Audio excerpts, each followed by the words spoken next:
والعاقبۃ للمتقین والصلاة والسلام علی رسولہ الکریم اما بعد اعوذ باللہ السمیع العلیم من الشیطان الرجیم بسم اللہ الرحمن الرحیم من عمل صالحا من ذکر او انثی وهو مؤمن فلنحيينه حياة طيبة قال اللہ تبارک و تعالی فی مقام آخر ومن اعرض عن ذکری فإنا له معیشة ضنکا صدق اللہ العظیم وصدق رسولہ النبی الکریم ان اللہ وملائکتہ یصلون علی النبی یا ایہا الذین آمنوا صلوا علیہ وسلموا تسلیما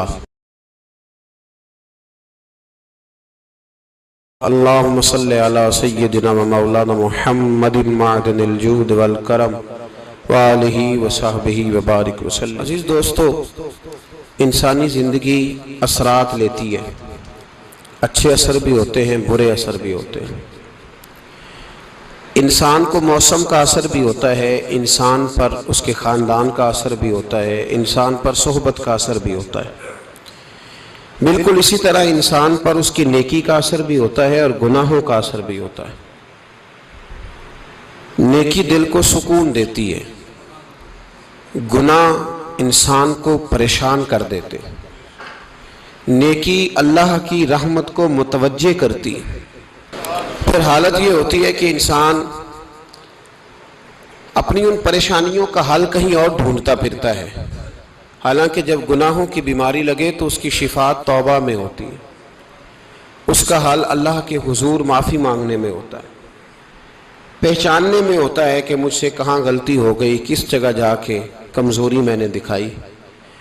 ہر انسان اچھی، ٹھنڈی، خوبصورت، سکھ والی زندگی چاہتا ہے۔ اللہ کریم نے سورہ نحل کے اندر ارشاد فرمایا من عمل صالحا من ذکر او انثی، فرمایا جو بھی اچھے عمل کرے، چاہے مرد ہو چاہے عورت ہو، وَهُوَ مُؤْمِن، شرط یہ ہے کہ مومن ہو، فَلَنُحْيِيَنَّهُ حَيَاةً طَيِّبَةً، فرمایا ہم اسے پاکیزہ زندگی عطا فرما دیں گے، حیات طیبہ دے دیں گے اسے، پاکیزہ زندگی۔ شرط کیا ہے؟ من عاملہ صالحا، نیک عمل کرے۔ کون سے عمل کرے؟ اٹھنا بیٹھنا، کھانا پینا، چلنا سونا جاگنا محتاط ہو اس کا، وہ نیکی کرے۔ قرآن پاک کے لفظوں کے حسن پر غور فرمائیے گا، فرمایا فَلَنُحْيِيَنَّهُ حَيَاةً طَيِّبَةً، ہم ضرور اسے پاکیزہ زندگی عطا فرما دیں، صاف ستھری زندگی، معیاری زندگی، خوبصورت شب و روز، آئیڈیل زندگی جس کو لوگ کہیں گے، وہ والی زندگی اسے دیں گے۔ اور دوسرے مقام پر سورہ طٰہٰ کی آیت نمبر 124 میں فرمایا وَمَنْ أَعْرَضَ عَنْ ذِكْرِي، جو ہمارے ذکر سے منہ پھیرے گا،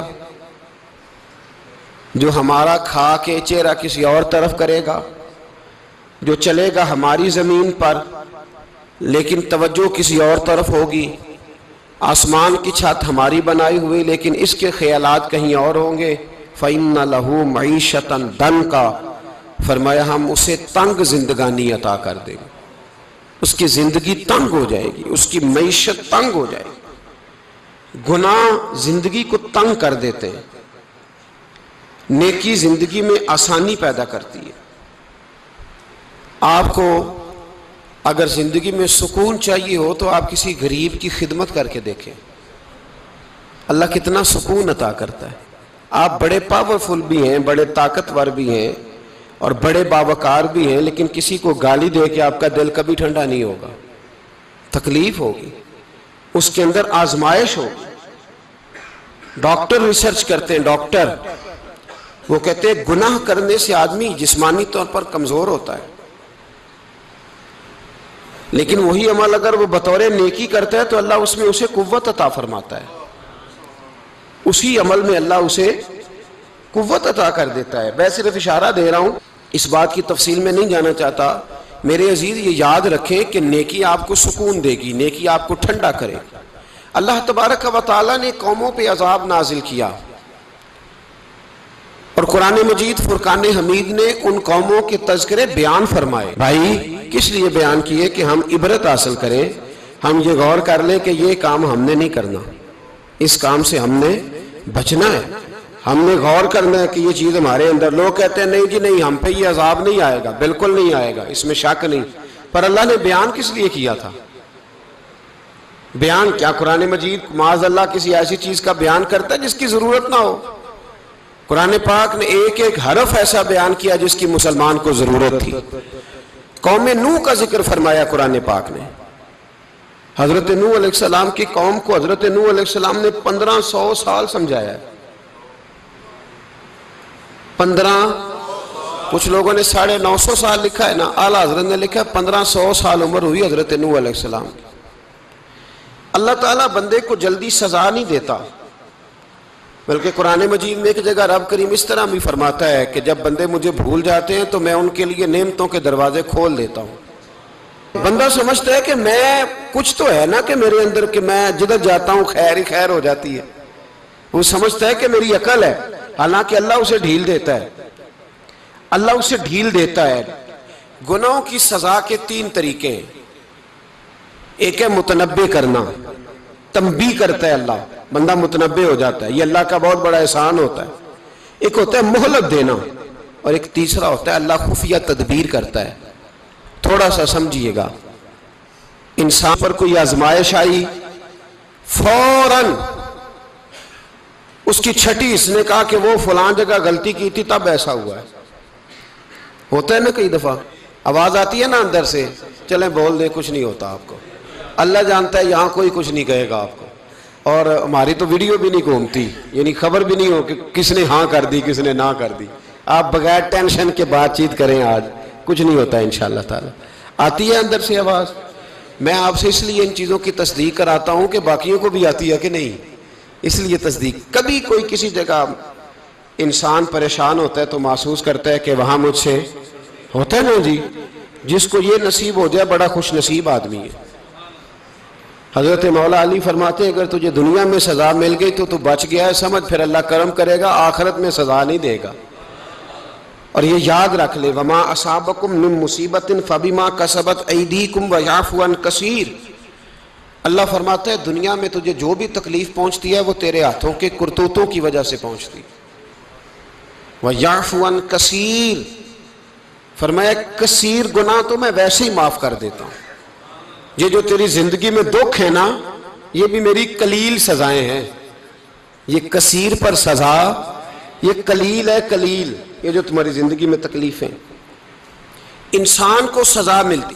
حضرت فضیل بن عیاض رحمۃ اللہ تعالی علیہ گھوڑے پہ بیٹھے تھے، گھوڑا شرارت کرنے لگ گیا، اچھلنے لگ گیا، کودنے لگ گیا. تو حضرت فضیل بن عیاض نیچے اترے، ایک کونے میں جا کے نماز کی نیت باندھ لی، 2 رکعت نماز پڑھی، پھر دیر تک استغفار پڑھتے رہے، روتے رہے، دعا کرتے رہے. واپس آئے، خادم عرض کرنے لگے حضور سمجھ نہیں آئی، گھوڑے نے تھوڑی سی شرارت کی، وہ بدکا ہے، آپ نے اس کو چھوڑا ہے اور چھوڑ کر کے آپ نماز میں لگ گئے. تو حضرت فضیل بن عیاض فرمانے لگے جب بندہ اللہ کی نافرمانی کرتا ہے نا تو جو چیزیں اس کی فرما بردار ہوتی ہیں وہ اس کی نافرمانی کرنے لگ جاتی. تو مجھے محسوس ہوا تھا کہ میں نے کہیں اللہ کی نافرمانی کی ہے، اس لیے ایسا ہوا ہے کہ میرے گھوڑے نے میری، تو میں توبہ کرنے لگا ہوں. اور اب دیکھتا ہوں بیٹھ کے بھلا کیا ہوتا ہے. میں نے سچی توبہ، حالانکہ مجھے یاد نہیں کہ میں کہاں بولا، پر کھری اور سچی توبہ کی. دوبارہ گھوڑے پہ بیٹھے تو گھوڑا بالکل صحیح ہو کے ساتھ چلنے لگ گیا. میرے بھائی جب یہ تنبیہ ہے اللہ کی طرف سے، یہ متنبع کیا جاتا ہے کہ تو بعد آ جا.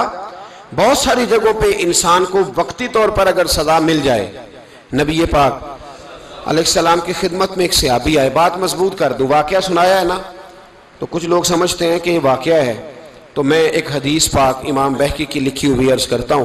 نبی پاک علیہ السلام کے ایک صحابی آئے اور ان کا سر پھٹا ہوا تھا، خون بہ رہا تھا. سرکار نے فرمایا کیا ہوا؟ عرض کی حضور ایک عورت جا رہی تھی، میری نظر پڑی، ابھی نظر پڑی ہے کہ میرے آگے ستون آ گیا تو میرے سر پہ لگ گیا. نبی پاک صلی اللہ علیہ وسلم نے فرمایا تیرے لیے خوشخبری ہے، اگر دنیا میں تیری غلطی کی تجھے سزا ملی ہے تو پھر رب تجھے قیامت میں سزا نہیں دے گا. پھر اللہ قیامت میں سزا بعض گناہ ایسے ہیں جن کی یہاں بھی سزا ملے گی اور وہاں بھی ملے، لیکن میرے بھائی پہلی بات یہ ہے کہ اللہ تعالیٰ اس غلطی کی یہی سزا دے لے، اور دعا فرمائے اللہ تبارک و تعالیٰ یہاں بھی معافی عطا فرمائے وہاں بھی معافی عطا فرمائے، اللہ درگزر ہی فرمائے۔ لیکن میرے بھائی ایک تو یہ سزا، ایک سزا یہ ہوتی ہے کہ انسان جب گناہ کرنے لگتا ہے تو اللہ نعمتوں کے دروازے کھولتا ہے، مہلت دیتا ہے۔ 500 سال تک فرعون کو مہلت دی، کتنے؟ یہاں جو 5 سال حکومت کر لیتا ہے وہ کہتا ہے سب سے قابل میں ہی ہوں، مجھے مہلت جو ملی ہوئی ہے۔ 500 سال مہلت دی اللہ تعالیٰ نے، اور فرعون کی قوم پر پتہ عذاب کس طرح کے آئے تھے؟ ٹڈیاں مسلط کر دی اللہ نے۔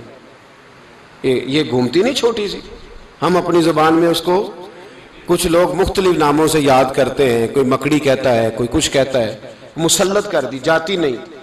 ان پر بنی اسرائیل کے ان مقابل جو فرعون کی قوم تھی ان پر الزام اس طرح کا عذاب آیا کہ مینڈک مسلط کر دی اللہ تعالیٰ۔